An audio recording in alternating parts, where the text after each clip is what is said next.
Hello, welcome listeners to another episode of Listen, Learn, and Love hosted by Richard Osler. My guest on today's podcast, joining me from her home in Salt Lake County, is my friend Candice Bithell. Welcome to the podcast, Candice, and tell us how to say and spell your last name. Yeah, it's Bithell, Bithell. Okay, I'm going to call you Candice Bithell for the rest of the podcast. Okay, that's fine. As you know, listeners, I try to introduce my guests pretty quickly and then get them talking. But Candice is a married mother of three. She has 3 LGBTQ kids. That's 3 of 3. And she's going to talk specifically about her transgender son, Bones. And if you're looking for content to better support the trans people in your life, whether family members or church members or in society, we just said a prayer before we started that what Candice shares will be helpful to you. She's active Latter-day Saint. I asked her, she says, I'm actually super active. She is in her 50s. I may have mentioned she's had a prior career as a corporate photographer. She's now a full-time student working on writing. And she is in the U of U this fall. Karen Heath Penman sent me in Wayfair magazine about supporting her transgender son and using the biblical parable of the coin as a key part of that. That's 3 or 4 verses or less in Luke. And Candice will talk about that parable extensively. It's been deeply insightful for me because I've always loved that parable, but that will be a really wonderful part of the podcast. She also won a Wayfair Emerging Voices competition as far as just new writers in the wonderful Wayfair platform. In the show notes, we will link to her article so you can read it and share it with others in Wayfair, as well as her Substack that she continues to add content to. That's kind of my introduction, but once again, I feel so strongly about the need in society to better support trans people. It's the most heartbreaking issue for me in our society. And I'm so grateful that Candice isn't just theoretical. She's sharing exactly how she's navigated this space and how she's loving her transgender son. And we just pray that the gospel insights that Candice shares, plus her own personal experience, will help you as you better support trans people. And if you're trans listening, we both pray that this podcast will help you to feel love from somebody like Candice. And you need more love in your life and acceptance. So we hope this provides a measure of hope and healing for you. So is that okay for an introduction, Candice? Yeah, that was beautiful, but I'm already crying, so that's bad. Same. Yeah, so I thought I would share just a little bit of the story about how my son, whose nickname is Bones, came out first. And so I do use they, them pronouns quite a bit, and also he, him. So if you hear me say they, I'm talking about my youngest son. And when Bones was 12, I was reading a quote and had this enormous feeling that a big calling was coming on. And I was really busy and I was working a lot and I didn't really have time to worry about it, but I knew something big was coming. And at first I thought, oh no, I'm going to be, like Stake Relief Society president or something big. And it was kind of scary, but I kind of pushed it out of my mind. And it was a couple of months later that I was actually getting into bed and I had a very strong impression to go talk to Bones. And I almost ignored it. And the feeling came again, go talk to Bones. And so I went downstairs and it was late at night and I crept in their room. And they were in a ball under the covers, sobbing, just absolutely sobbing. And I said, hey, what's going on? You can tell me. And I kind of pulled it out of them. And they said, I'm gay. I know that I'm gay. And I said, okay, that's all right. I love you. It's okay. And they said, God hates me. People are going to hate me and all this stuff. And I said, you know what? It's okay. It's okay. We'll get through this. Like, it's all right. I love you. And I waited until they fell asleep and tiptoed out into the hall and just dropped to my knees and said, what do I do? What do I say?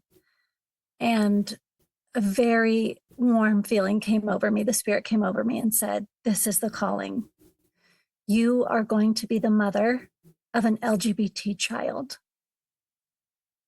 And I thought, okay, I have LGBT relatives. I thought, all right, okay, like we'll get through this. That'll be okay.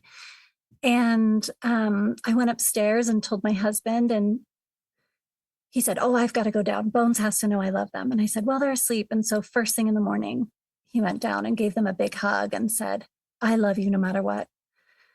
And it was really beautiful. And then when Bones it was about a year later, I think, we were in the car driving, somewhere. And it was kind of tense. And Bones was pretty quiet and said, hey, Mom, I have something to tell you. And I said, okay, what is it? And they said, I feel like a boy inside. Mm. I want to be a boy. And I did not know how to respond. I knew that I needed to choose my words carefully. And so I said a prayer, help me, help me, help me. And I just didn't know what to say. And so I waited too long. There was a weird silence, an awkward pause. And Bones said, does it matter? And I knew that they were asking, will you still love me? Will this change our relationship? And I shook my head and I said, no, I'll always love you. My love is bigger than your gender. And I had a very distinct feeling, this is bigger than you. This is bigger than you. And so I said, no, I love you. I love you. And then the outburst started, and Bones was dealing with a lot of pain inside. And if I was in the room or my husband was in the room, we were told we were hated, and we were told that we were terrible parents.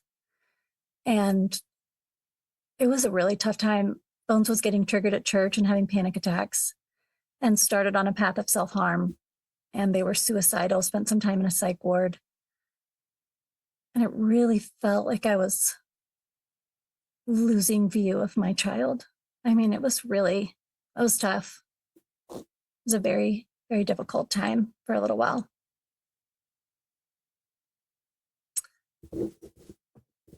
And then I just kind of wanted to give the listener a little bit about my backstory and why this was so important to me. I feel like my history gave me a unique perspective on what was happening with my child, because I knew what it was like to feel like a hopeless teenager and to feel really like in pain. So I was born in Ohio to parents that were addicts and not together. At 2 days old, I was thrown in the trash. Wow. And then I was in state custody by the time that I was 2 years old. And my elderly grandmother and grandfather helped to raise me. My grandfather died when I was 4, and he was a really violent alcoholic. And my grandmother, I think she tried, but I was adopted into an abusive but LDS home when I was 7. And I was parented by fear and control and violence and shame. And I knew the damage that does to a person. And I didn't want to parent like that. And I left the church when I was 14 and just decided I'd kind of had enough. And I was really wild. I was really out of control. And then I met my husband, and when he got home from his mission, I was 21, and he asked me to come to church with him. And that started my path back to the gospel. And it really saved my life. That's a great story. Yeah, it was hard, Super but brave. it was a long time ago. Yeah. And I actually, my very close for many years to my birth father, who came back in my life when I was about 24. And I was new back to church. I don't remember the year, but I was at a fireside with my husband. And I had recently come back to church, and it's tough to come back to church when you've been away. There's a lot of shame and guilt over the things that you've done, and a lot of like repentance process. And it was tough. And I was sitting at this fireside, and the person was talking, I think, about the parables of Christ.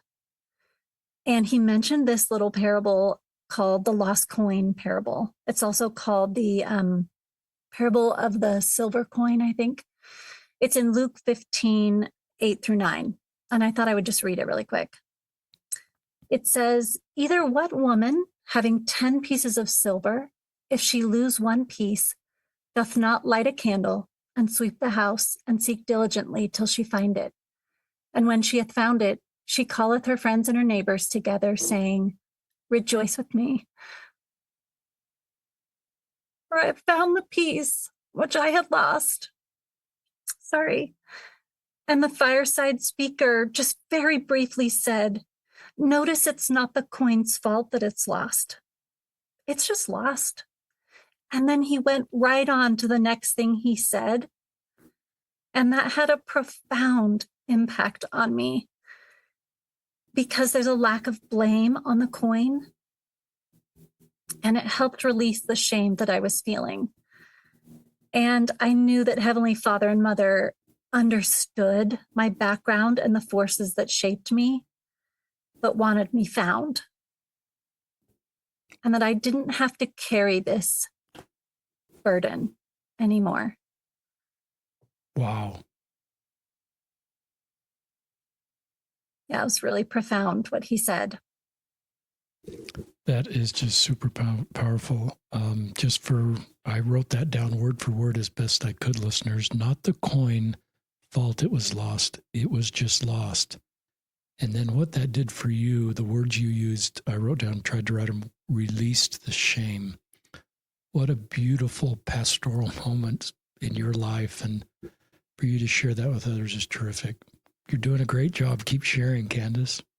Thank you. I think we live in a complicated world. And I think it's easy to feel unseen or lost. I think it's complicated. And so it really helped me. And so I started researching the lost coin parable. I suddenly became very interested in these two verses. And so I started reading books and talking to people and looking on the internet and listening to pastors of other faiths talk about it and watching YouTube videos. I really wanted to understand the context. And I read the original Greek, and I was trying to figure out why Christ was saying this to the Pharisees. I mean, I just really wanted to understand. And I have pages and pages and pages of information about these two verses, but I thought I would share really quickly some of the most important things that I've discovered that relate to me and my transgender son from the lost coin parable. The first one is that the coin is out of view, but it's still whole. It still has the imprint of a king on it. And it's an incredibly valuable item. I won't go into it, but it would have been, a headdress that the woman wore, kind of like a wedding ring. Her only possession. Women at the time were only allowed to possess these 10 coins.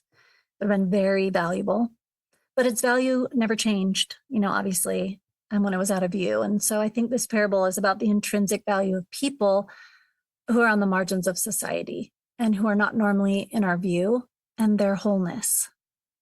And I, pretty shortly after Bones came out as transgender,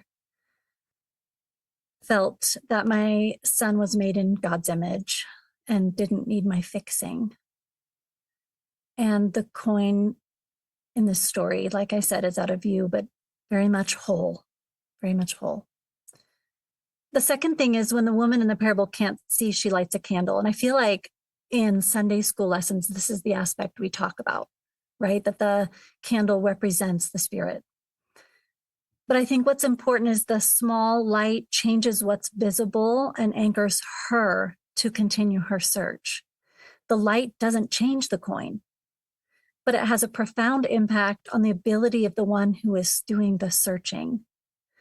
And I think Jesus's message here is that warmth and kindness and compassion and attributes of the Spirit are necessary for us as we reach out to people who are outside of our understanding.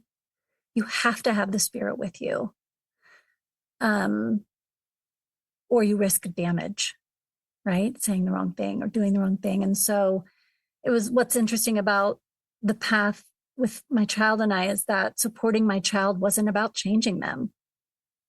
They never changed, but it was about letting the Spirit change me and changing how I handled it. The third thing I read somewhere once that the parables of the lost, like the lost sheep and all that, are about a God who moves first. And I really love that because this is how heaven reacts to someone who's been misunderstood or othered.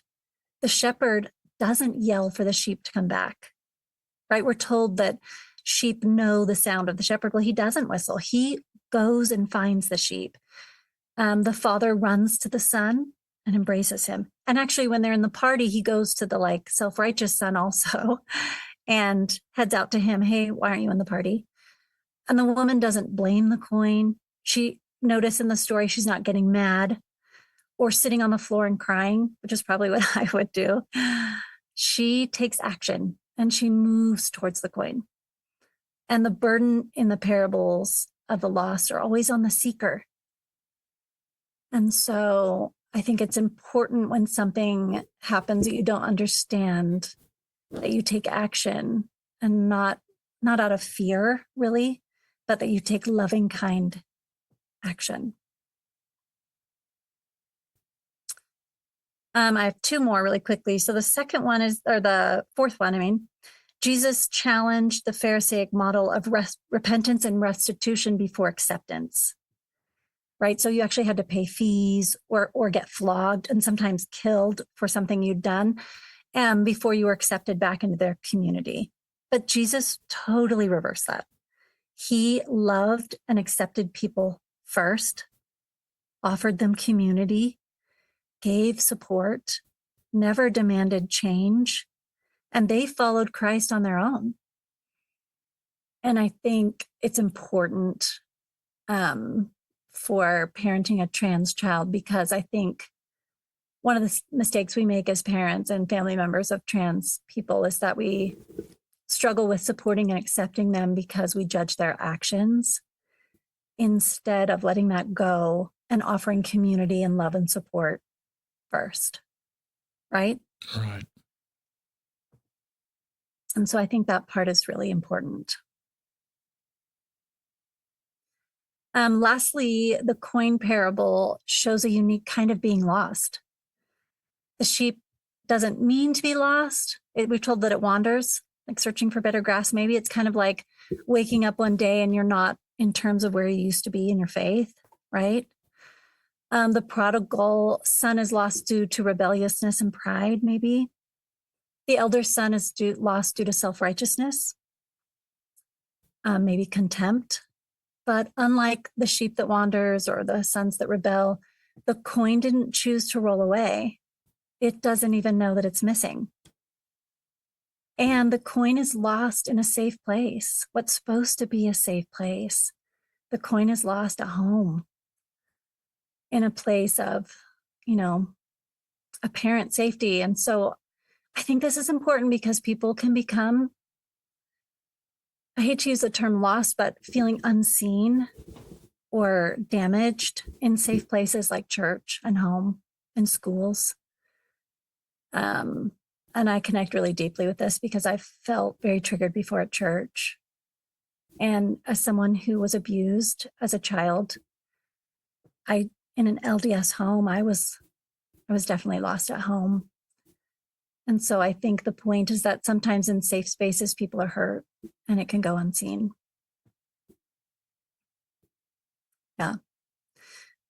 And so that's what I've learned about the lost coin, just a little piece and how that relates to this story. Yeah.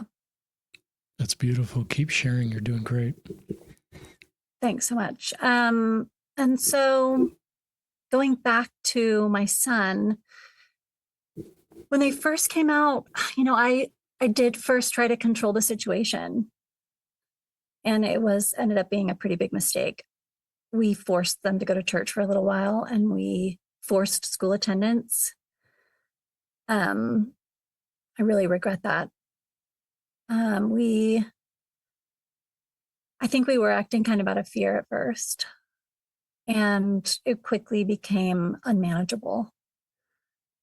And so we said, okay, you can stay home from church. We started doing homeschool because they were getting bullied a little bit at school. And that was hard.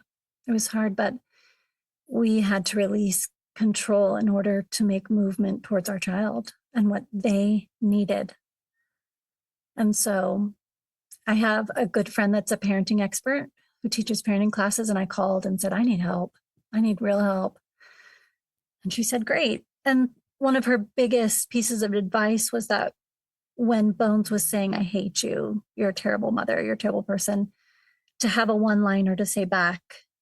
And the one we came up with was, I will always love you. Mm.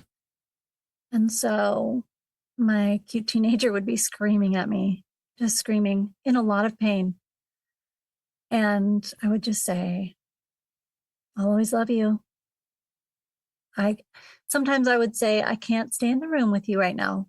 I can't hear this right now, but I love you and I will always love you. Nothing you do or say will make me not love you. And that was crucial. And then I have the world's best therapist. I mean, honestly, she's fantastic. And I went to see her and she suggested, it makes me kind of laugh because I thought it was so crazy. I was really struggling. Work was hard. I mean, we had a lot of hard in our life at the time that this was all going on. And she said, I want you for the next 30 days to show every love language you can possibly imagine to Bones every day. Wow. And I thought, oh man, mind you, we're being told we hate it all the time. It was tough. But I knew that it was the right action forward. And so I started making their favorite meal and leaving treats on the bed. And after those 30 days, there was no question in anyone's mind how much I loved my child. Bones could not question it, just could not question it. And it was crucial to our relationship. It was really crucial. And if there's something difficult in a relationship, love never fails to work its miracle. And it really changed things for us. But it was a lot of work. And I wrote about that time. I had to do some lighting, sweeping, and searching of my own, not to reclaim a lost child, but to move forward, searching for what I loved when my child felt far away. And Christ, that's what he did. He consistently moved with love towards people that others stepped away from. And to follow him, I knew I needed to do the same. And so I bought pride pins and I started volunteering with my son at LGBT community events. And yeah, it was good. My perspective needed to be examined and worked on. And I think over the course of this time when I was just trying to show an abundance of love, I changed and I grew closer to my child and I understood them more. They said that I was a bad listener. I read a book about listening and validating. And so I was really trying to hear. And that's work I really needed to do. And I've just started to see and feel a lot of love for this community. And I felt more light and spiritual guidance as I loved and took steps closer, for sure. And I prayed a lot. Yeah. This is beautiful. Just keep going.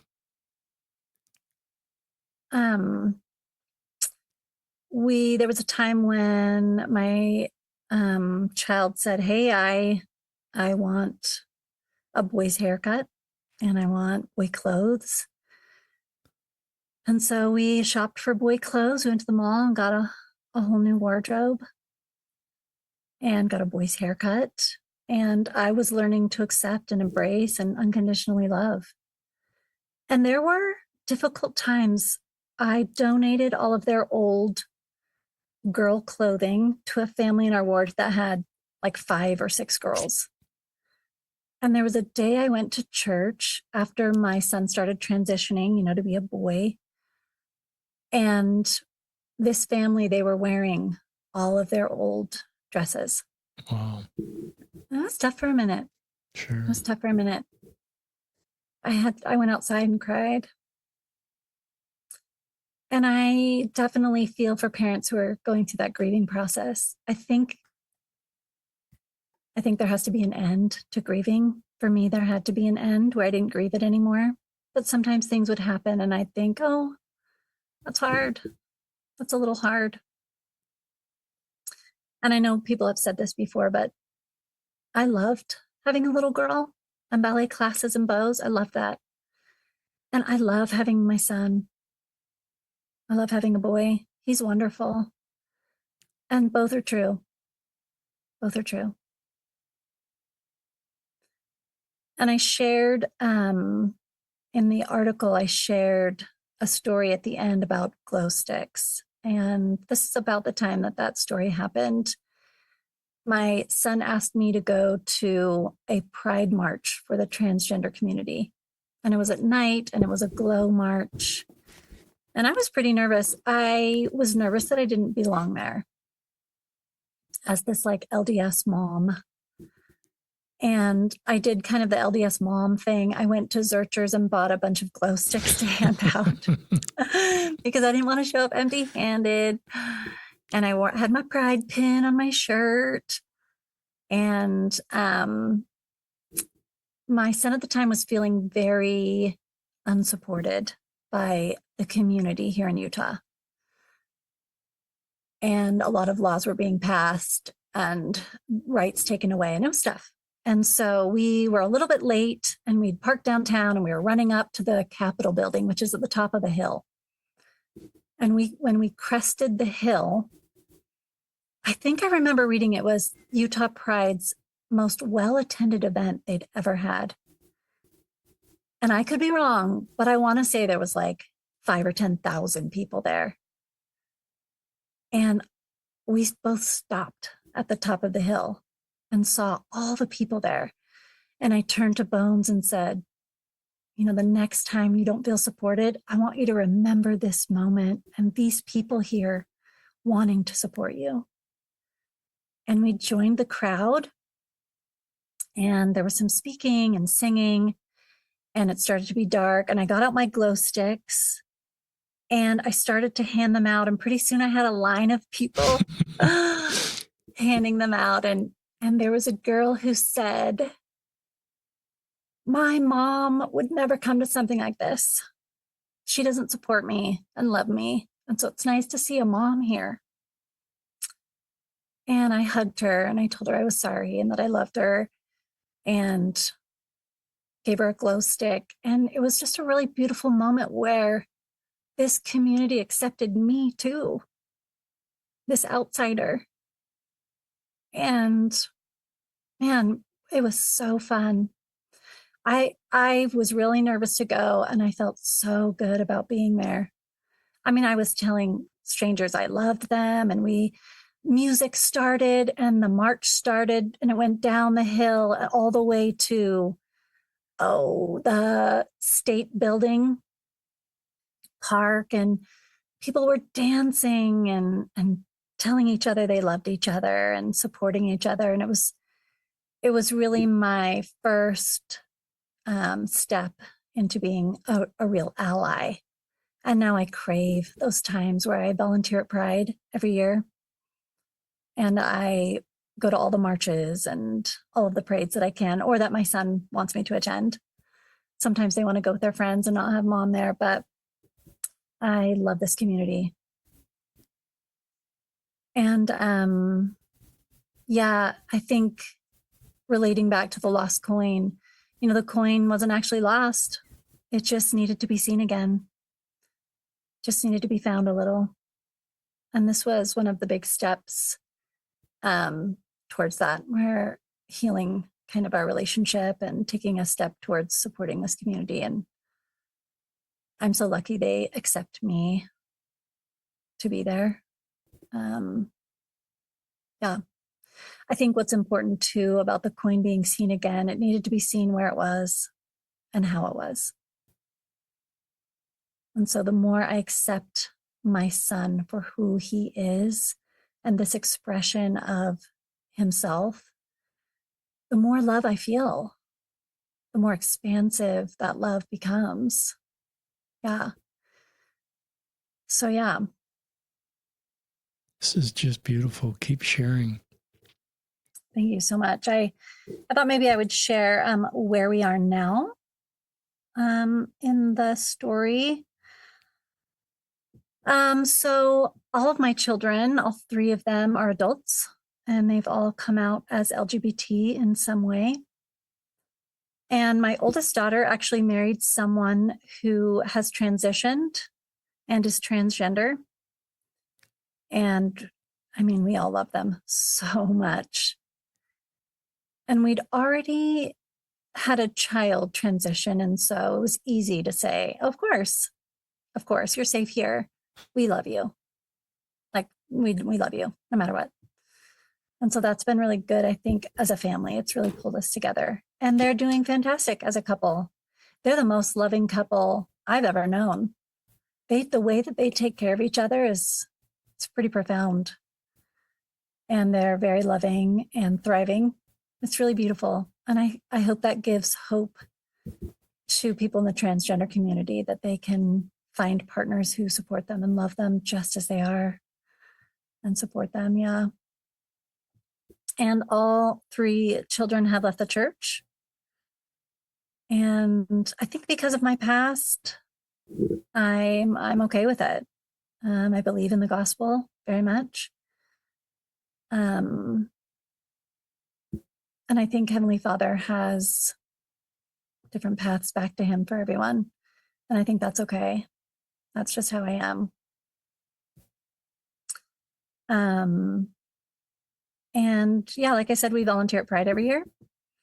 And we go to all the marches and rallies. It's really fun.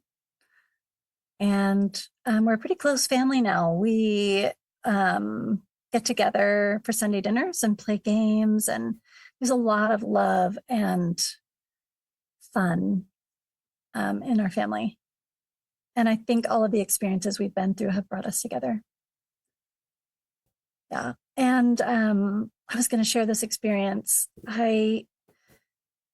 Bones came out as transgender, and I was at the temple doing baptisms.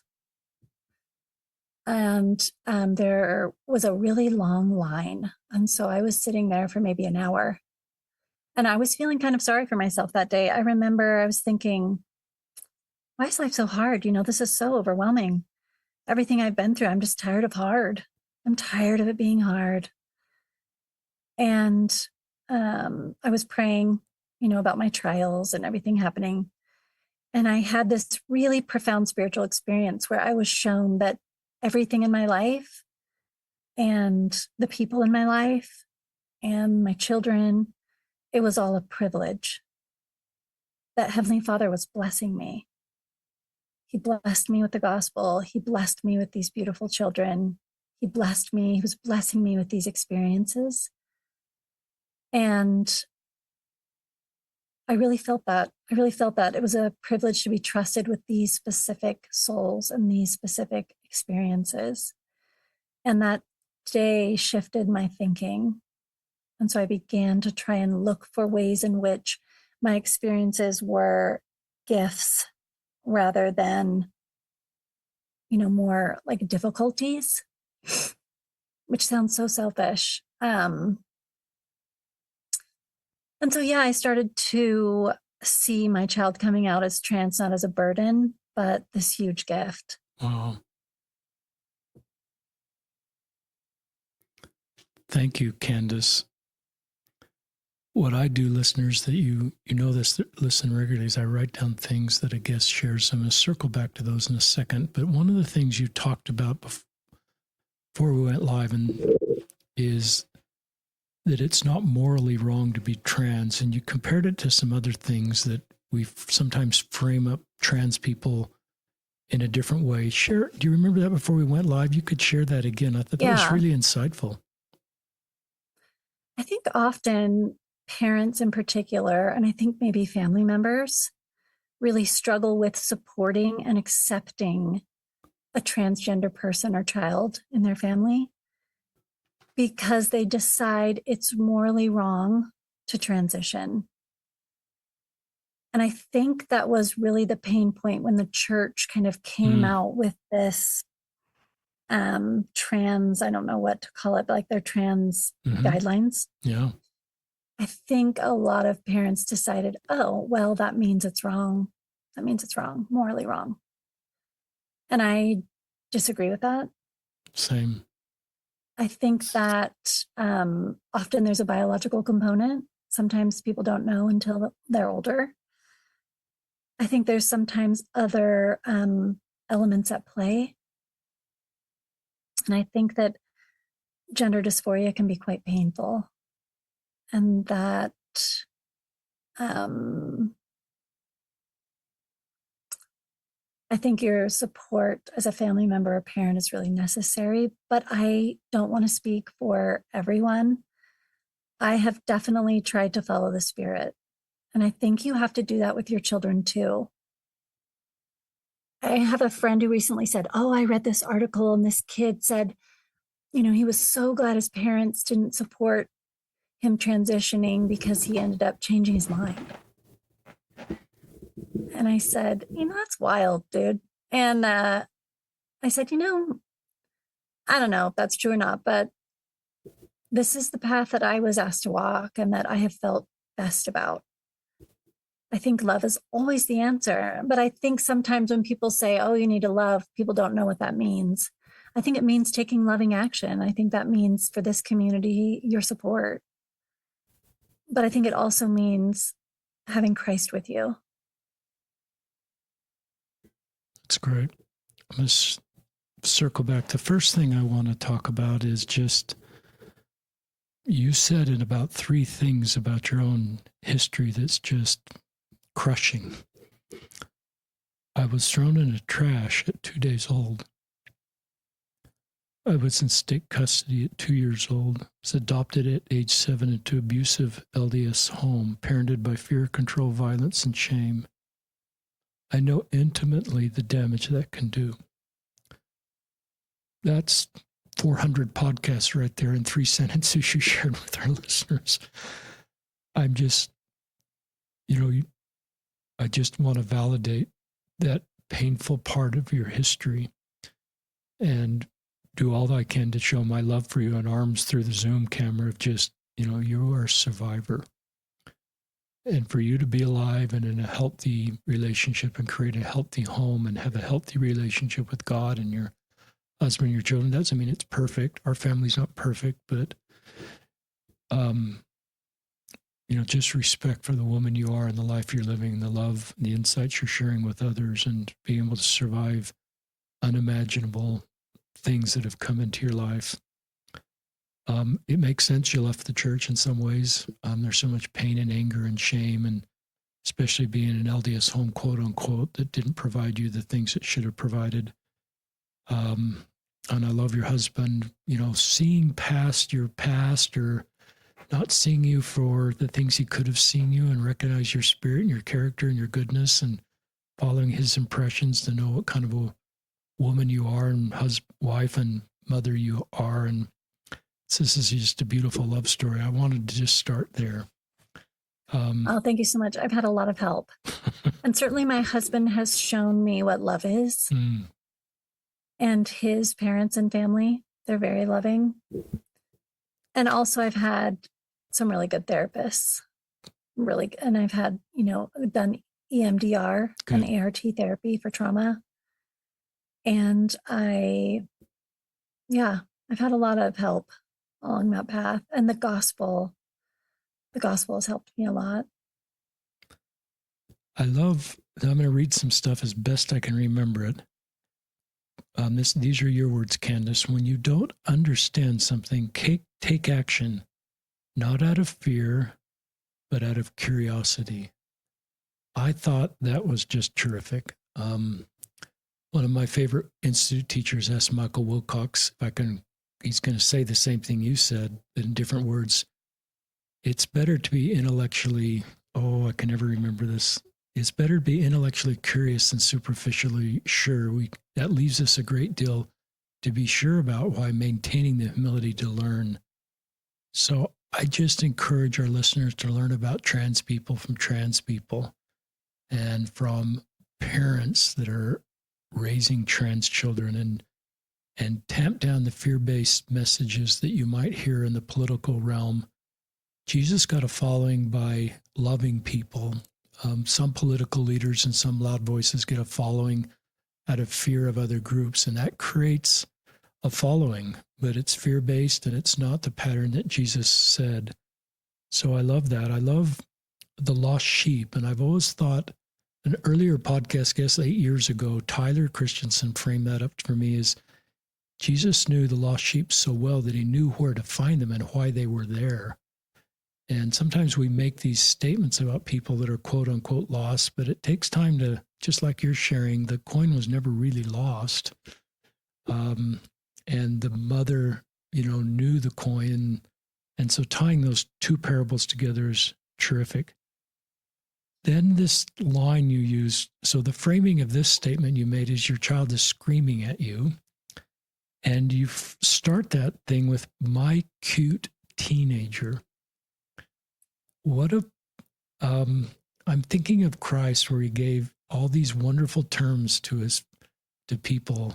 The God of, I think he called, I'm going to forget these, but he just often, put positive adjectives, listeners. I'm not very good at English.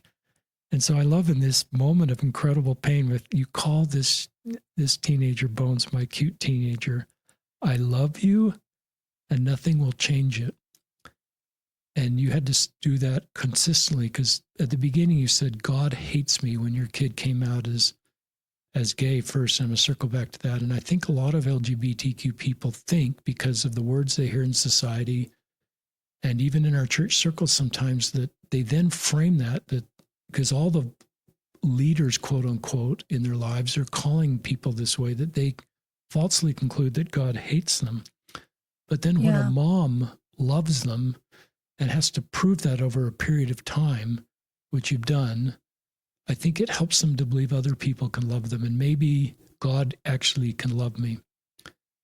One of the stories I heard, I went to a homecoming of a gay missionary in Utah County maybe 8 years ago, and he gave a great homecoming talk. His family had kind of shared with me his story, and I wanted to be there to support him. And then later, he transitioned to a woman. And I thought of that, and I thought, am I just going to think that everybody's just going through a phase and they're going to come back to straight? But I've wanted to create more nuance around that some people just know they're not 100% heterosexual or 100% cisgender. And it's going to take a while for them to figure that out. So my younger self might go, oh, here we go again. This is just a phase. Gay was a phase, trans is a phase, and this whole thing is just a phase, versus this may be a journey that somebody's on to fully understand who they are. And so I would have heard your son was gay and then trans and said, well, it's just all a big phase. And now I don't do that. So I'm going to pause now, and I've got some more things, but I want to just see if there's anything you want to circle back to that I've shared. I think it's different. I think it's difficult to figure out who you are. And I think it's okay that people come out as gay or maybe non-binary first. I think that's them trying to figure out who they are. And I don't know. We went to an LDS counselor first, one that our bishop suggested. And she really urged us to support our child. And she said that we live in a world that is much more like nuanced. I love the role of therapists to help us understand, especially people who have expertise in this space. You said a line, quote, "My love is bigger than your gender." How cool is that? This is just that I wrote down the story of Apollo 13. I've talked about that in the past, listeners. It's been a long time, but the backstory of that is this quote I share is Apollo 13 is this mission to the moon that goes sideways. And Gene Kratz, I forget his name, is the mission commander. And in the movie, everything looks terrible and everybody's down in command headquarters in Houston. And he stands up and says, "Excuse me, this is going to be our finest hour." And it was. And I think this has been your finest parenting hour. And everybody that's loved and supported you. And so I just look, your original trajectory for Apollo 13 changed, but it became a bigger thing than just getting the moon and back. And what you've done in your family is really painful at first, and you acknowledge that. And that's the way the mission felt. But now I think it's been your finest hour.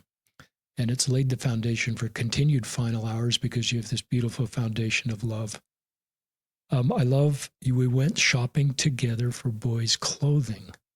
And what kind of a message does that send to Bones that you want to be there? He's going to go shopping for men's clothing, boys' clothing regardless, but for you to be there. I love this idea. Both are true. I miss my daughter and I love my son. And to see your son's clothes, former girl clothes on a church member is just really unique situation. I'm glad you shared that. No one's ever shared something like that before, but I loved how you framed that. Both are true. And that's what some people get stuck there, and that's dangerous, I think, for me, in this grief or viewing things as a loss, what they've lost. And I just can't imagine being parented by someone who was constantly sad at my expression of myself. I just think that would be heartbreaking. I think it would be really tough.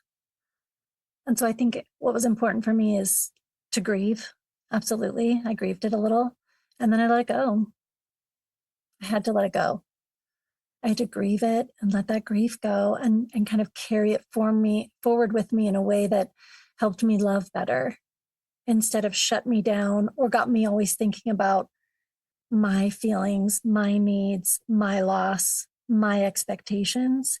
And I had to really focus outward on what my child needed from me as a mother. And so I think there is real power in letting yourself grieve, but I do think there comes a point where I had to let it go. Yeah. I had to let it go. Yeah. I think that's an important step. And I love the phrase, let it go. And Jesus can help us do that, therapy and time. I love that you went to the Capitol building, and that I love you went with Bones. And I love the title of your Wayfair article, listeners. I don't know if I mentioned this, is Glow Sticks and Parables. Wow. And to take us all to the Capitol building with the glow sticks you felt impressed to buy, how much that meant to Bones, and then people lining up to you wanting glow sticks. And this is back to Gene Kratz says, Apollo, this is our finest moment. This is one of the finest parenting moments anybody shared on the podcast, is supporting an LGBTQ kid. And you didn't sell out our doctrine to do that. You didn't turn your back on the church. Some might think that. Supporting trans friends, to me, it's just exactly what Christ modeled in his ministry. And the doctrinal foundation for you to be there is just everything Christ taught about love your neighbor as myself, unto the least of these, all those scriptures in Matthew that I can't remember word for word, so I kind of stumble over them. I think your love of this community is just, it's how I feel as an ally. Makes me want to go to the Capitol building. I've never done anything like that. I've done obviously a lot of podcasts, but I've never done what you've done. Maybe if I had a queer kiddo, we'd go up there together, but maybe just thinking to myself, maybe I should just go up there alone one time and be with my trans friends. One of the things yeah, that's where a lot happens. It's true. And, that I used to, sometimes I used to frame up things I didn't understand under the umbrella of Satan. I believe Satan's real, but I believe sometimes I've been guilty of things that I don't understand. So I might have said 10 years ago, I'm sure I did, this is Satan confusing his children. Everybody's straight, everybody's cisgender, and anything that's a difference from that, to keep myself kind of emotionally safe and everything fit in my box, I'm going to say things like, well, this is just Satan confusing his children. And I invite, you listeners probably don't need to hear that, but, I just invite us not to do that until we form opinions from the very group we're claiming are confused, in this case, trans people. And the trap of unearned opinions is where I form opinions about bones from loud voices in society or other voices, and I don't take the time to listen to multiple trans people and their family and friends that love them. I sometimes get really, I've shared this before, listeners. I don't want to do all the talking right now, but I shared this with a group that I was doing a podcast with some Black Latter-day Saints about 5 years ago, and I got really uncomfortable during the podcast. And I thought that was this, I used to think that's the spirit leaving the room because I was uncomfortable. It could be, but what was really going on there, I was recognizing internal racism on my part. I was recognizing the changes I needed to make and sort of feeling the things that I'd thought that I needed to unthink and the wiring I needed to redo to better support Black people in my life. So sometimes that angst or that uncomfortableness is the personal growth we need to make to better support a marginalized group, and isn't the spirit leaving the room. So I've tried to sit with both of those. I love you bringing up the idea, Candice, that somebody sent you a story of somebody who didn't transition, and your grace for everybody. And what I wrote down when you said that is sometimes we weaponize stories, is we take a detransition story into a political arena or somebody else, and we say, to kind of maybe keep our narrative intact, we latch on to a story that fits our story or our narrative. And then we sometimes use that story to discredit everybody's stories. In the book I wrote that has a chapter on trans, I did talk about detransitioning is a thing, and some people do that, and tried to put the statistics behind that. It's the minority of situations. It's a real thing, and those stories are valid. But to take that story and use it to discredit Bones and your live story, to me, isn't helpful. And right now, that's a big way of that political environment is talking about this space and sort of just framing it up as a phase or not helpful. So I love the grace you give to some people do detransition, but please let me, write my own story, and Bones write her own story the best way that's up for us, and sit with that. Those are kind of the end of the things I've written down. I'm going to circle back to you for Candice for more things you'd like to share. I thought I would just, if you're ready to end with the reading the end of my article. Please. So I do talk about the glow stick moment, in the Capitol. And so I wrote, the woman at the end of the lost coin parable celebrates with her friends, coin in hand, rejoicing. That night at the march, this beautiful community and I accepted one another. A huge flag was lifted high, and a large arch of balloons led the way. As we marched, we danced, we hugged. I told strangers how much I love them. It was one of my first steps into being an ally. People thanked me for being there as I handed out glow sticks and we lit them together. A teenage girl expressed how much she needed to feel the love of a mother because her own hadn't accepted her. We cried, then hugged, and held our lights high. I started my search in the dark, panicked that my child was lost.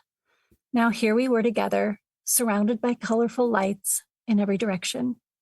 The lessons of the simple parable that I have studied for so long seem hidden in context and theology, but were illuminated in my real life on a city street, hand in hand with my transgender son.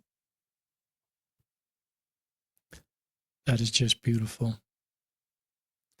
I'm so glad that you reached out.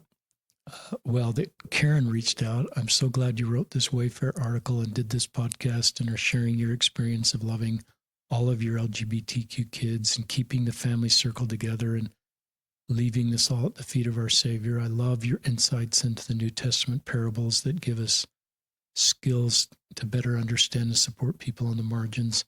This is just a beautiful family love story. And I'm just... Oh, thank you so much.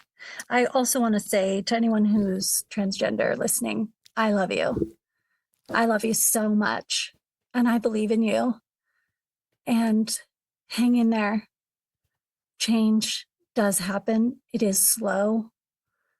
And that's cold comfort. But when you're going through something hard, but there are people who love you and care about you and want to see you succeed and want to see you continue. So, anything else you'd like to share? That was beautiful. I can't think of anything. I just feel so blessed. I feel so lucky. Yeah, I'm just really grateful to have had all of these experiences and this learning and growth.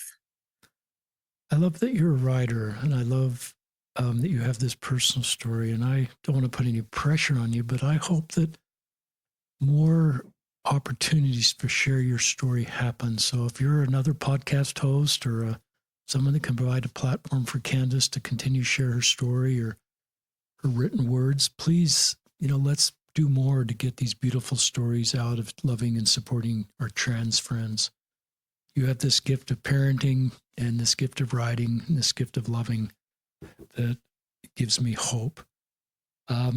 Shout out to Wayfair, our friends at Wayfair. We're going to link to your article online. It's Glow Sticks and Parables, has beautiful artwork. As part of the article, Wayfair is doing incredible work to bring forth authors with wonderful, thoughtful perspectives on the gospel of Jesus Christ. I'm grateful for all that our Wayfair friends are doing and that your article exists.